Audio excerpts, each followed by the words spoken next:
Alors, comme je vous l'avais annoncé ce matin, nous poursuivons notre journée avec Saint Joseph. Dans la deuxième partie du chapitre 2 de l'Évangile de Matthieu, nous avons le récit de la fuite en Égypte et le récit du retour d'Égypte de la Sainte Famille. Et nous trouvons dans ce passage-là des éléments très intéressants pour poursuivre notre méditation, notre contemplation sur Joseph. Alors, je vais tout de suite lire le texte en entier. C'est au chapitre 2, les versets 13 à 23. Matthieu 2, 13 à 23. Alors, je vous en fais la lecture. Après leur départ, voici que l'ange du Seigneur apparaît en songe à Joseph et lui dit : « Lève-toi, prends avec toi l'enfant et sa mère, et fuis en Égypte. Reste-y jusqu'à nouvel ordre, car Hérode va rechercher l'enfant pour le faire périr. » Joseph se leva, prit avec lui l'enfant et sa mère, de nuit, et se retira en Égypte. Il y resta jusqu'à la mort d'Hérode pour que s'accomplisse ce qu'avait dit le Seigneur par le prophète : « D'Égypte, j'ai appelé mon fils. » Et là, je m'en vais au verset 19. Après la mort d'Hérode, l'ange du Seigneur apparaît en songe à Joseph, en Égypte. Il lui dit : « Lève-toi, prends avec toi l'enfant et sa mère, et mets-toi en route pour la terre d'Israël.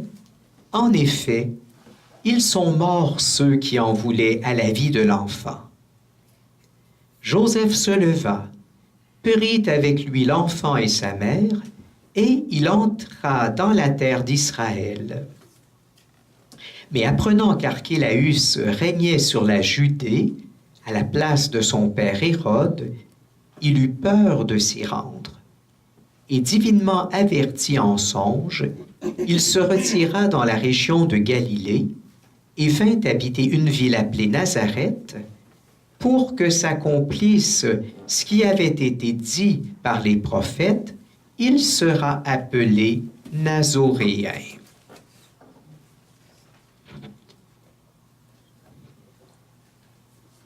Avant de passer à des éléments nouveaux, je voudrais commencer par vous faire remarquer que c'est encore et encore à travers ses rêves que Joseph perçoit et interprète les appels de Dieu. J'imagine que ça vous a frappé là, cette fois-ci, oui, quand je vous ai lu ça. Hein? Vous voyez, au verset 13, on dit « Voici que l'ange du Seigneur apparaît en rêve à Joseph et lui dit : « Lève-toi, prends avec toi l'enfant. » Et au verset 19, on lit « Après la mort d'Hérode, l'ange du Seigneur apparaît en rêve à Joseph en Égypte et lui dit ».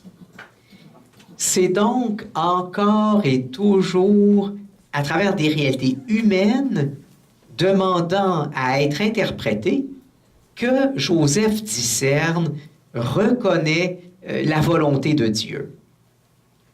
Puis je vous en parlais ce matin, on sait bien comment un rêve, c'est toujours sujet à interprétation.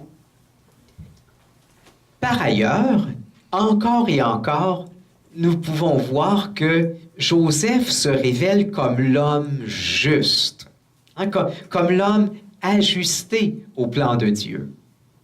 Vous avez remarqué qu'après chacun de ces deux rêves, on voit Joseph se lever promptement, puis il fait exactement ce qu'il perçoit de l'appel de Dieu. Je dis que Joseph agit promptement parce que il est toujours appelé à agir tout de suite. Ce qu'il fait d'ailleurs, vous avez remarqué que chaque fois, on dit « il se lève ». Puis la première fois, on nous dit bien là, que c'est en pleine nuit. Donc, il n'attend même pas le matin. Mais ça, c'est rien de nouveau par rapport à ce que nous avons vu ce matin. Je vous dirais que ce sont des confirmations. Alors cet après-midi, je voudrais vous partager de nouvelles méditations, où est-ce que là, on va voir des éléments nouveaux. En fait, je veux vous présenter 3 nouvelles méditations, si le temps le permet. Première méditation, je l'ai intitulée comme ceci: Joseph, l'homme à la disponibilité illimitée.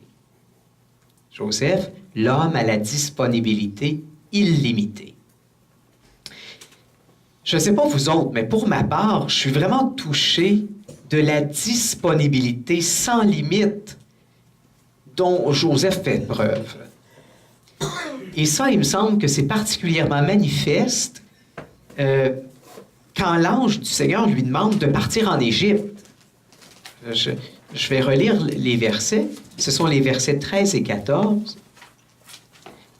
Après leur départ, c'est le départ des mages, voici que l'ange du Seigneur apparaît en songe à Joseph et lui dit: « Lève-toi, prends avec toi l'enfant et sa mère et fuis en Égypte.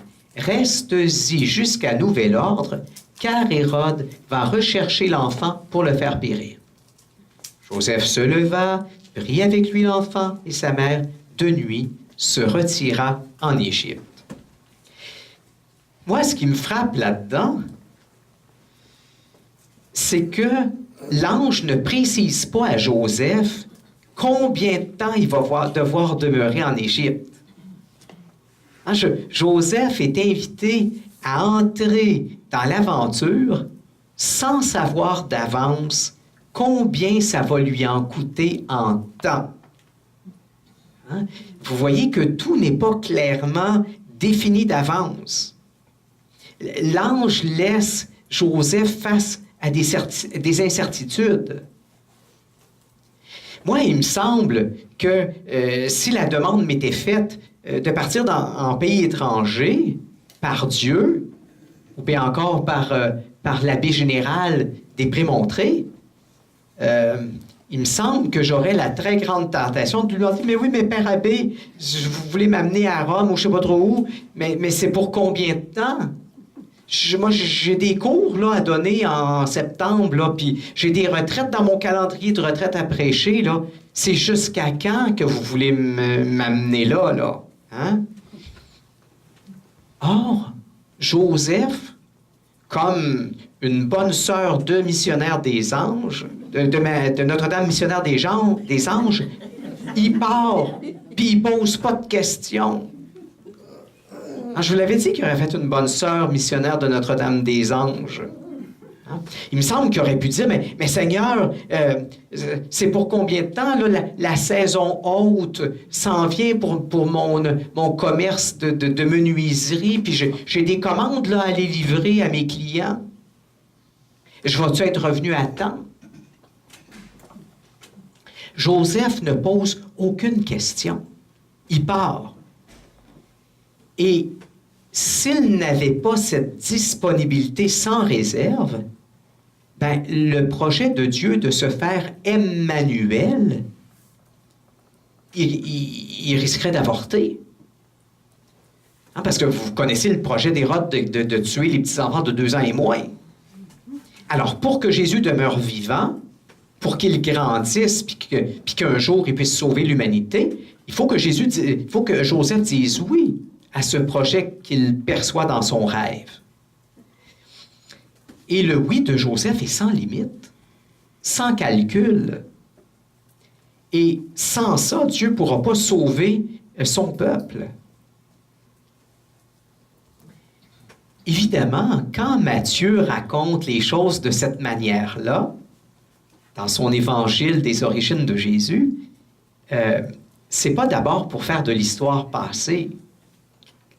Le but de l'évangéliste Matthieu, ce n'est pas de fournir à la lectrice de simples informations sur le passé, des informations historiques. Non, ce que l'évangéliste veut faire, c'est de faire comprendre aux lectrices que de quel type de disciple Christ a besoin. De quel type de disciple Christ a encore besoin. Dans le fond, c'est pour faire comprendre le genre de oui qui est attendu de la part des disciples de Jésus. Et encore aujourd'hui, s'il n'y a pas des femmes qui disent un oui total, un oui illimité, un oui qui est un engagement sans tout savoir d'avance, ben, le Christ ne pourra pas se faire Emmanuel comme il le souhaiterait dans le monde d'aujourd'hui.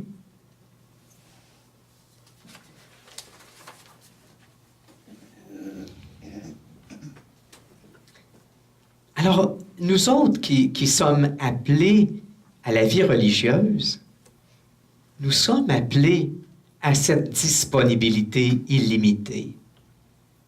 C'est ça le vœu, le sens de notre vœu d'obéissance.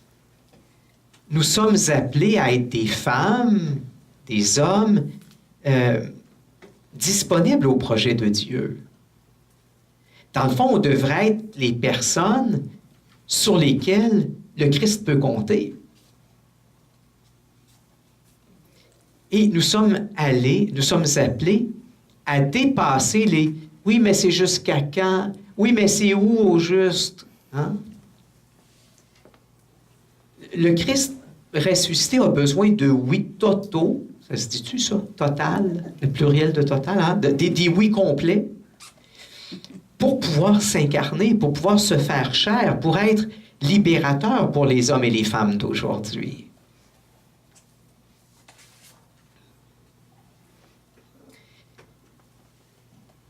Une deuxième méditation pour cet après-midi.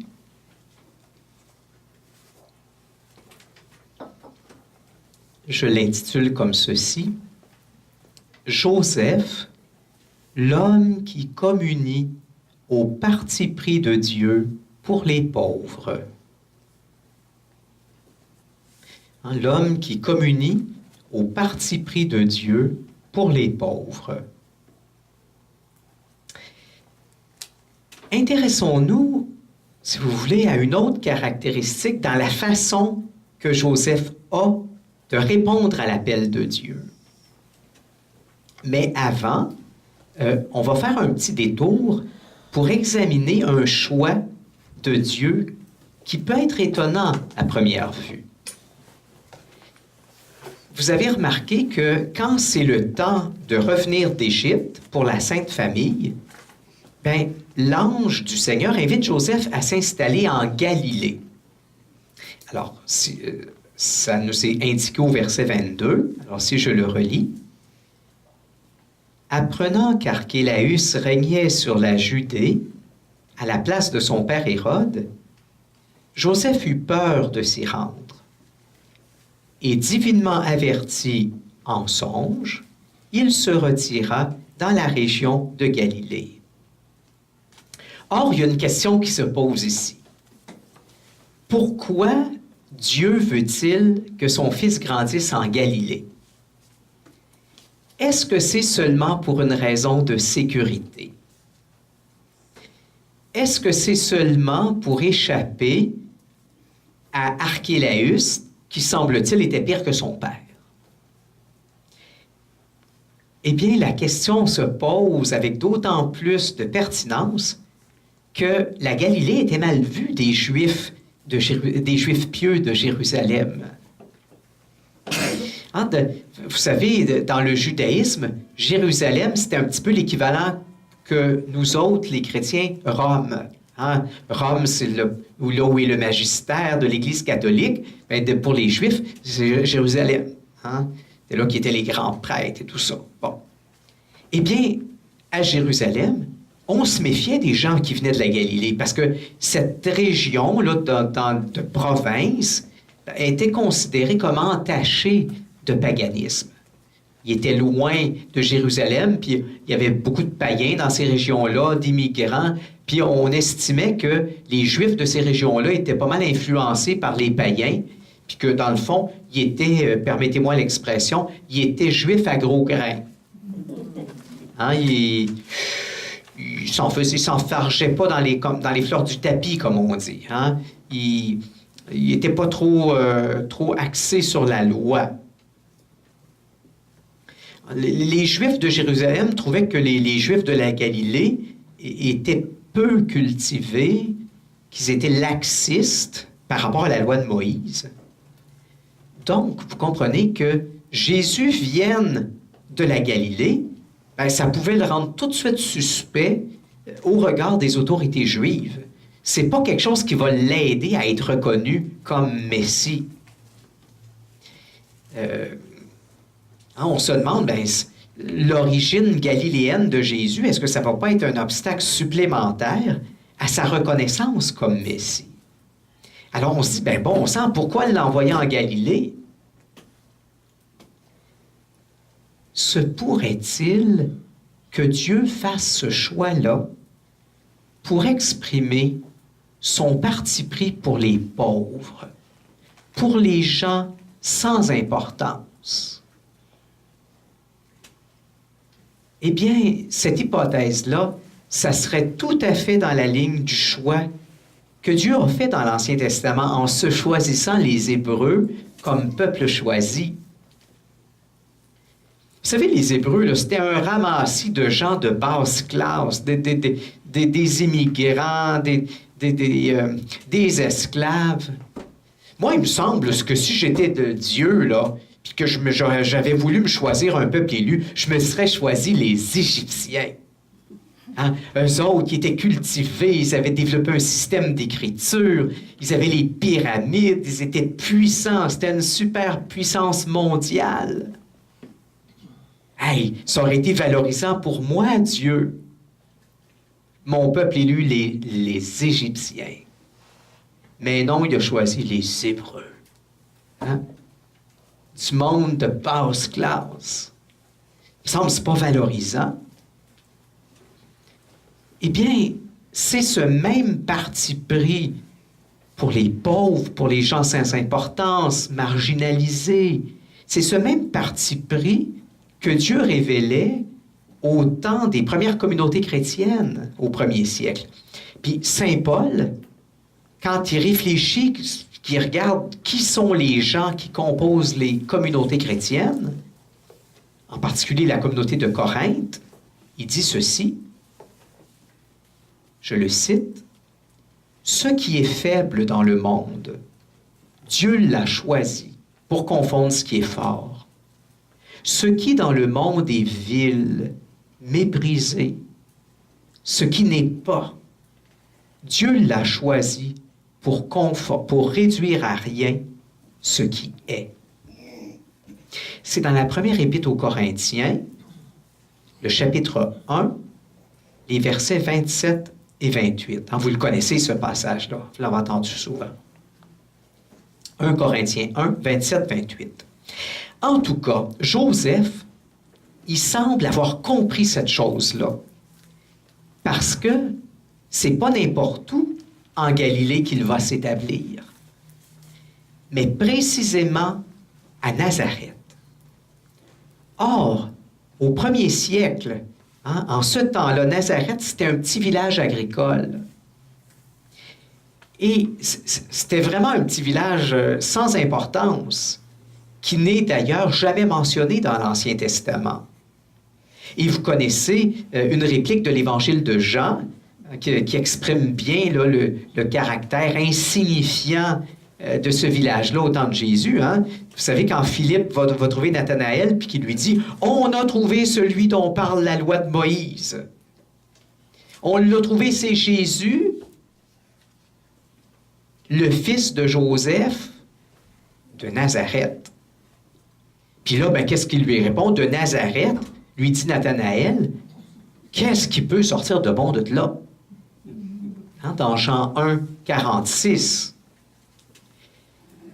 Je ne sais pas si vous savez ça, mais juste à 7 kilomètres au nord de Nazareth, pas loin, ça, 7 kilomètres, il y avait une ville fameuse en Galilée que l'archéologie nous a permis de retrouver qui s'appelle Séphoris.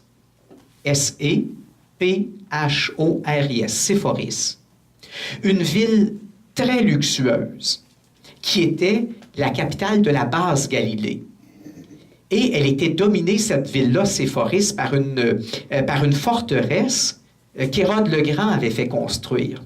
Et c'était un peu comme la Floride des officiers romains qui étaient en poste en Israël, c'est-à-dire qu'ils avaient là leur résidence secondaire, il y avait là une ville luxueuse où ils pouvaient aller se reposer et vivre à la romaine, avec un cirque, puis des bains, bon, tout ça, là, les saunas, puis bon. Donc, les chefs romains allaient là, puis les Juifs de haute classe qui voulaient être bien vus, ben, ils allaient là, eux autres aussi. Alors, on se dit, mais si vraiment Joseph voulait s'établir en Galilée, pourquoi pas avoir été là? Il me semble qu'il aurait pu avoir des bien plus gros contrats à Séphoris. Les riches qui auraient commandé des boiseries de toutes sortes pour leur maison, puis tout, hein? Ils auraient fait bien plus d'argent que de faire des travaux de menuisier pour des pauvres à Nazareth. Puis imaginez si Jésus avait grandi à Séphoris. Il se serait appelé Jésus de Séphoris. En toute sa vie, là, ça lui aurait donné du prestige. Il me semble qu'il aurait été davantage écouté. Mais non, toute sa vie va être Jésus de Nazareth. Et vous savez, Jésus de Nazareth, c'était le titre le plus ordinaire. C'était la façon dont il était appelé dans la vie habituelle. Alors, son nom, le nom qu'il portait, Jésus de Nazareth, ça attachait à sa personne un déshonneur. Alors, on peut se demander pourquoi il en a été comme ça dans le choix de Joseph. Pourquoi il est allé s'établir là? On peut penser que Joseph avait compris le parti pris de Dieu pour ce qui est humble, ce qui est petit, ce qui est méprisé. En venant nous visiter en son Fils, ben, Dieu a choisi la voie de l'humilité. Il a refusé de se présenter selon les règles du prestige et des honneurs humains. Alors voyez-vous comment, à travers le choix de Joseph, le Fils de Dieu se fait solidaire des petits, des méprisés. Et je ne sais pas si vous vous rendez compte que depuis ce matin, dans nos méditations qu'on fait avec Joseph, on voit les dimensions de nos divers vœux. Ce matin, on a vu le vœu d'obéissance, toute cette disponibilité c'est-à-dire, ce matin, on a vu toute la dimension du vœu de chasteté, qui est comment il était engagé jusque dans sa chair, sa sexualité. Cet après-midi, première méditation, on a vu comment il était engagé dans sa disponibilité, toute la dimension du vœu d'obéissance. Puis là, on voit la dimension de la pauvreté. Ça rejoint notre vœu de pauvreté, se faire solidaire des pauvres. Puis, on voit qu'entre déjà ici en scène, pour Jésus, le mépris dont il va être l'objet de manière très forte à la fin de sa vie. Je ne sais pas si vous vous rendez compte qu'au début et à la fin de sa vie, il y a une dimension d'infamie, de mépris qui est attachée à la vie à l'identité de Jésus. Au tout début de sa vie, ben, c'est parce qu'il vient d'un trou. Il vient d'un endroit mal vu, mal perçu, hein, le Nazareth. Puis à la fin de sa vie, il va être méprisé parce qu'il va mourir de la façon qui était considérée comme la plus déshonorante à son époque, la plus méprisante, qui était humiliante, qui était celle de mourir en croix. C'était si déshonorant, la crucifixion, qu'aucun citoyen romain qui aurait fait les pires choses, on ne l'aurait jamais crucifié. Donc, voyez-vous comment à chaque bout de sa vie, il y a une notion de déshonneur qui est attachée à la personne de Jésus. Alors, c'est vraiment remarquable de constater que l'intervention salvatrice de Dieu, elle ne se situe pas du côté du pouvoir, elle ne se situe pas du côté du luxe. c'est ce qu'aurait représenté Séphoris. Mais elle se situe du côté du dépouillement, de l'humilité. Et c'est ça que représente Nazareth. D'ailleurs, ce n'est pas sans rappeler ce que chantait déjà l'hymne pré-paulinienne, une hymne que Paul a reprise dans son épître aux Philippiens et que nous chantons chaque semaine aux vêpres du samedi. Il s'est dépouillé, prenant la condition de serviteur, et il s'est abaissé, se faisant obéissant, et obéissant jusqu'à la croix.